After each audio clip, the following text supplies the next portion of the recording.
যে ভাষা ভারতবর্ষকে বন্দে মাতরম দিয়েছে, যে ভাষা ভারতবর্ষকে জনগণ অধিনায়ক দিয়েছে, সেই ভাষার ইন্টারপ্রেটারের জন্য ওয়েট করতে হচ্ছে আমাদের।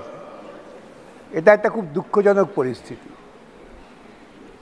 যতই আমরা চেষ্টা করি না কেন হিন্দিকে নিয়ে বাড়াবাড়ি করার, হিন্দি কখনো বাংলা ভাষার স্তরে উঠতে পারবে না। বাংলা ভাষা নোবেল এনেছে। আজকে ভারতবর্ষের বুকে যে সরকার প্রতিষ্ঠিত হয়েছে, মাননীয় রাষ্ট্রপ্রধান,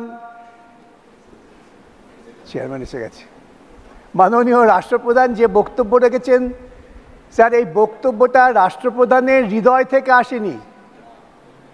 তাকে তোতা পাখির মতো শেখানো হয়েছে। তিনি খাঁচাবন্দি, চাইছিলাম খাঁচাবন্দির তোতা পাখি আপনারা জানেন, তারা যা বলে, যা শেখানো হয়, খুকু তুমি ঘুম থেকে উঠেছো, তোতা পাখি বলে খুকু তুমি ঘুম থেকে উঠেছো। আমাদের ভারতবর্ষের রাষ্ট্রপ্রধান তার বক্তব্যে তিনি প্রমাণ করেছেন তিনি রাষ্ট্রের প্রধান নন, তিনি একটা সরকারের প্রধান। মাননীয় চেয়ারম্যান, আপনি আইন বিশেষজ্ঞ, আপনার কাছে আমার ব্যাখ্যা করতে হবে না। রাষ্ট্র এবং সরকার দুটো এক জিনিস নয়। রাষ্ট্র যদি রাষ্ট্রপ্রধানের কথা বলতেন তাহলে সামগ্রিক রাষ্ট্রের কথা আসতো। আমার ভারতবর্ষের রাষ্ট্রের মূল উপজীব্য কি এখন? তা হচ্ছে ভারতবর্ষের সাধারণ মানুষ, যারা দৈনন্দিন জীবন জীবিকার জন্য লড়াই করছেন।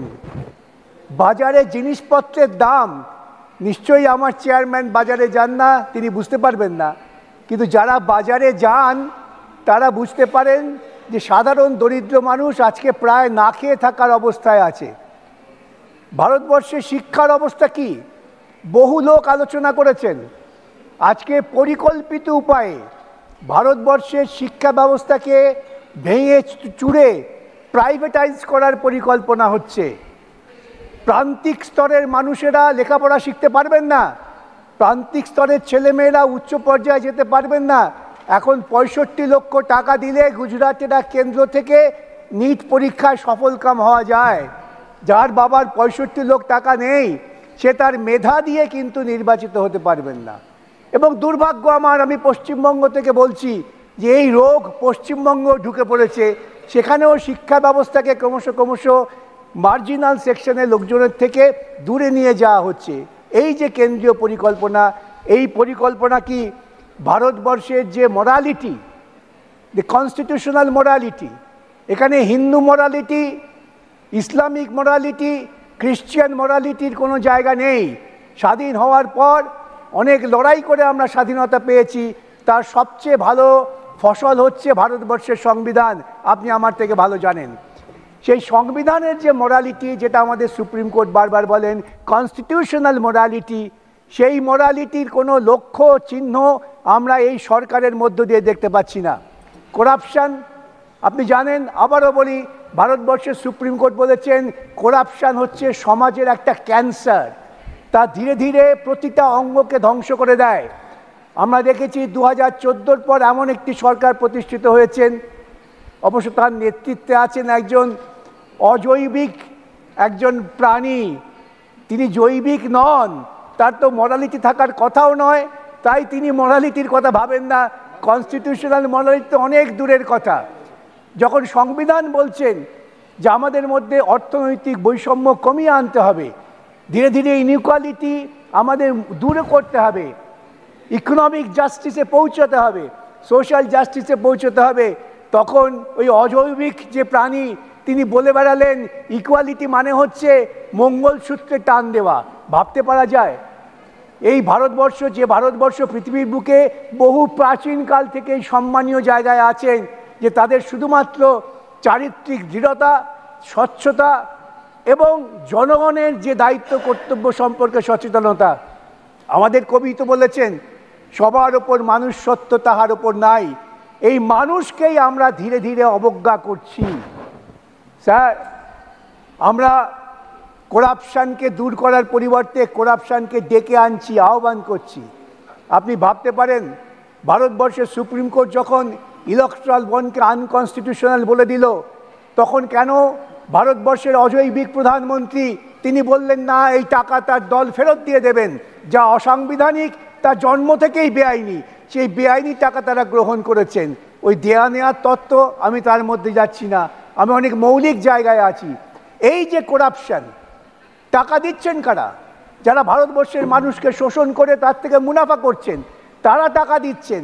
সেই টাকা দিয়ে সরকার যদি লালিত পালিত হয়, সেই সরকার কি ভারতবর্ষের মানুষের কথা ভাবতে পারবে? সাম্প্রতিককালে একটি তথ্য এসেছে, অত্যন্ত বেদনাদায়ক তথ্য, যে ভারতবর্ষের এই ক্যাবিনেটে অধিকাংশ সদস্য তারা সবাই মাল্টিমিলিয়নার। এই যে মাল্টিমিলিয়নার ক্যাবিনেটে যারা আছেন, তারা কি করে মিলিয়ন নিপীড়িত মানুষের কথা ভাববেন? তারা ভাবতে পারেন না। অতএব ভারতবর্ষের সংবিধানের যে ঈপ্সিত লক্ষ্য, সেই লক্ষ্যের দিকে এদের পক্ষে এগিয়ে যাওয়া সম্ভব না। আজকে আমরা দাবি করছি যে এডুকেশন নিড স্কিম তো হঠাৎ এবছর হয়নি, ধারাবাহিকভাবে হচ্ছে। কি ব্যবস্থা নেওয়া হয়েছিল? কে দায়িত্ব নিয়েছে যে আমি আমার শিক্ষাকে সুধার করব, আমার শিক্ষাকে আমি মানুষের কাছে পৌঁছে দেব, দুর্নীতি থাকবে না, শিক্ষায় টাকা থাকবে না? আমরা বলছি গুজরাট মডেল স্টেট, খবর আসছে এখন সমস্ত দুর্নীতির কেন্দ্রবিন্দু হয়ে দাঁড়িয়েছে গুজরাট। এটাকে কি আমরা মেনে নেব দেশের স্বার্থে? আমরা চাই ভারতবর্ষের প্রধানমন্ত্রী তিনি জৈবিক হন, অজৈবিক প্রাণী হয়ে বেঁচে থেকে লাভ নেই। ফিরে এসে তিনি দাবি করছেন তিনি নাকি সংখ্যাগরিষ্ঠতা পেয়েছেন। তার এই দাবির প্রতি আমি কোনো কটাক্ষ করতে চাই না, কেন তার দাবির কণ্ঠস্বরের দৃঢ়তা কমে গেছে। তিনি বেঁচে আছেন দুটো ক্রাচের ওপর, যে দুটো ক্রাচ যে কোনো সময়ই আবার পাল্টি খেয়ে যেতে পারেন। তখন এরা কি করবেন স্যার?